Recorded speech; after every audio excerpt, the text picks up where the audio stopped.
Hi friends, good morning. ಎಲ್ಲರೂ ಹೇಗಿದ್ದೀರಾ? ನಾನು Sandhya Manju. Welcome back to my channel. ಇವತ್ತು ಏನೆಲ್ಲ ಆಗುತ್ತೆ ಅಂತ ನಿಮ್ಮೊಟ್ಟಿಗೆ ಶೇರ್ ಮಾಡ್ತೀನಿ. ಇದು ಇವತ್ತಿನ ವ್ಲಾಗ್. ಇವತ್ತು ಖುಷಿ ವಿಚಾರ ಏನಪ್ಪ ಅಂದರೆ, ನಮ್ಮ ಹಸ್ಬೆಂಡ್ ಟಿಫನ್ ಮಾಡ್ತಾಯಿದ್ದಾರೆ. ಹೇಗೆ ಮಾಡ್ತಾರೆ, ಸಂಡೇ ಹಾಲಿಡೇ ದಿನ ಎಷ್ಟೆಲ್ಲ ಸಪೋರ್ಟ್ ಮಾಡ್ತಾರೆ ನನಗೆ ಅನ್ನೋದನ್ನು ಈ ವಿಡಿಯೋದಲ್ಲಿ ನಿಮಗೆ ತೋರಿಸ್ತೀನಿ. ಇವತ್ತೇನೆಲ್ಲ ಮಾಡ್ತೀವಿ ಅನ್ನೋದನ್ನು ಈ ವಿಡಿಯೋದಲ್ಲಿ ನೋಡೋಣ ಬನ್ನಿ ಫ್ರೆಂಡ್ಸ್. ಹಸ್ಬೆಂಡ್ ಇವತ್ತು ನಾನೇ ಟಿಫನ್ ಮಾಡ್ತೀನಿ ಅಂತ ಎಲ್ಲ ರೆಡಿ ಮಾಡ್ಕೊಂಡಿದ್ದಾರೆ ಮಂಡಕ್ಕಿ ಒಗ್ಗರಣೆಗೆ.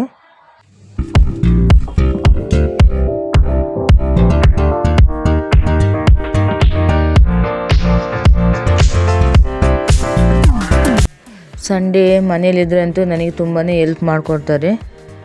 ಏನು ಕೆಲಸ ಮಾಡೋಕ್ಕೂ ಬಿಡಲ್ಲ. ಇದನ್ನೇ ತಾನೇ ಪ್ರತಿಯೊಂದು ಹೆಣ್ಮಕ್ಳೂ ಬಯಸೋದು. ಈ ವಿಷಯದಲ್ಲಂತೂ ನಾನು ತುಂಬಾ ಪುಣ್ಯ ಮಾಡಿದ್ದೀನಿ. ತುಂಬ ಹೆಲ್ಪ್ ಮಾಡಿಕೊಡ್ತಾರೆ ಹಸ್ಬೆಂಡ್ ಅಂತೂ ನನಗೆ.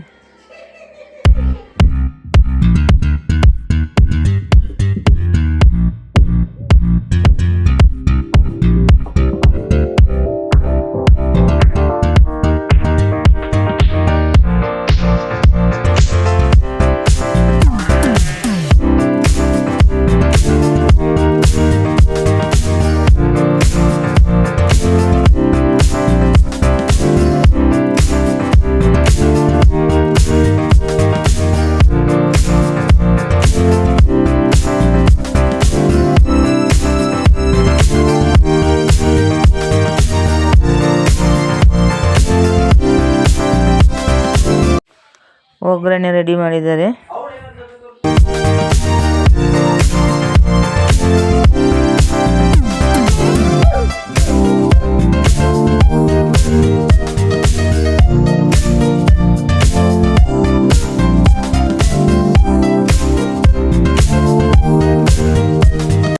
ಫೈನಲಿ ಮಂಡಕ್ಕಿ ಒಗ್ಗರಣೆ ರೆಡಿ ಮಾಡಿದ್ರು. ತಿಂಡಿ ಎಲ್ಲ ಮುಗಿಸ್ಕೊಂಡು ಹೊರಗಡೆ ಹೊರಟ್ವಿ. ಮೂವಿ ನೋಡೋಕ್ಕೆ ಅಂತ ಥಿಯೇಟರಿಗೆ ಬಂದ್ವಿ. ತುಂಬ ದಿನದಿಂದ ಹೋಗಬೇಕು ಅಂದ್ಕೊಂಡಿದ್ವಿ. ಇವತ್ತು ಕರ್ಕೊಂಡು ಹೋಗಿದ್ರು.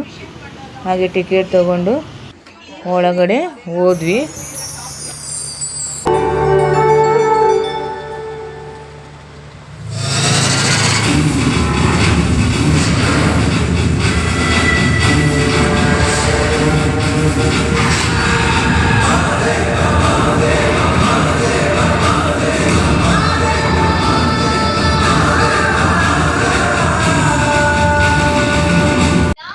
ಮೂವಿ ಎಲ್ಲ ಮುಗೀತು. ಸಂಜೆ 5 ಗಂಟೆ ಆಗೋಯಿತು. ಮೂವಿ ಅಂತೂ ತುಂಬ ಚೆನ್ನಾಗಿತ್ತು. ಫ್ಯಾಮಿಲಿ ನೋಡೋ ಥರ ಇತ್ತು. ತುಂಬ ಎಂಜಾಯ್ ಮಾಡಿದ್ವಿ ನಾವಂತೂ ಹೊರಗಡೆ. ಮನೆಗೆ ಬರೋ ಅಷ್ಟರಲ್ಲಿ ಸಂಜೆ ಆಗೋಗ್ಬಿಟ್ಟಿತ್ತು. ಪೂಜೆ ಎಲ್ಲ ಮುಗಿಸ್ಕೊಂಡು ಹಾಗೆ ಕಾಫಿ ಮಾಡ್ಕೊಂಡು ಫ್ಯಾಮಿಲಿ ಜೊತೆ ಟೈಮ್ ಸ್ಪೆಂಡ್ ಮಾಡಿದ್ದಾಯಿತು. ಫ್ಯಾಮಿಲಿ ಜೊತೆ ಖುಷಿಯಾಗಿರಬೇಕು ಫ್ರೆಂಡ್ಸ್. ನಾವು ಖುಷಿಯಾಗಿರಬೇಕು, ಫ್ಯಾಮಿಲಿನೂ ಖುಷಿಯಾಗಿ ಇಟ್ಕೊಂಡಿರಬೇಕು. ನಮಗೆ ಅದಿಲ್ಲ ಇದಿಲ್ಲ ಅಂತ ಯೋಚನೆ ಮಾಡಬಾರ್ದು. ಇರೋದ್ರಲ್ಲೇ ನಾವು ಖುಷಿಯಾಗಿ ಜೀವನ ಮಾಡ್ಬೋದು. ಕೋಟಿ ಮನೆಯೇ ಬೇಕಾಗಿಲ್ಲ, ಕೋಟಿ ಹಣನೇ ಬೇಕಾಗಿಲ್ಲ. ನಾವು ಹೇಗಿರ್ತೀವಿ ಹಾಗೇ ಖುಷಿಯಾಗಿ ಸಂತೋಷವಾಗಿ ಜೀವನ ನಡೆಸ್ಬೋದು. ಇವತ್ತಿನ ವಿಡಿಯೋ ಇಷ್ಟ ಫ್ರೆಂಡ್ಸ್. ವಿಡಿಯೋ ಇಷ್ಟ ಆದರೆ ಲೈಕ್ ಮಾಡಿ, ಕಮೆಂಟ್ ಮಾಡಿ, ಶೇರ್ ಮಾಡಿ. ಹಾಗೆ ಇನ್ನೂ ಯಾರೆಲ್ಲ ಚಾನಲ್ ಸಬ್ಸ್ಕ್ರೈಬ್ ಮಾಡ್ಕೊಂಡಿಲ್ಲ ದಯವಿಟ್ಟು ಚಾನಲ್ ಸಬ್ಸ್ಕ್ರೈಬ್ ಮಾಡಿಕೊಡಿ, ಸಪೋರ್ಟ್ ಮಾಡಿ. ಮುಂದಿನ ವಿಡಿಯೋದಲ್ಲಿ ಸಿಗ್ತೀನಿ. Thank you all.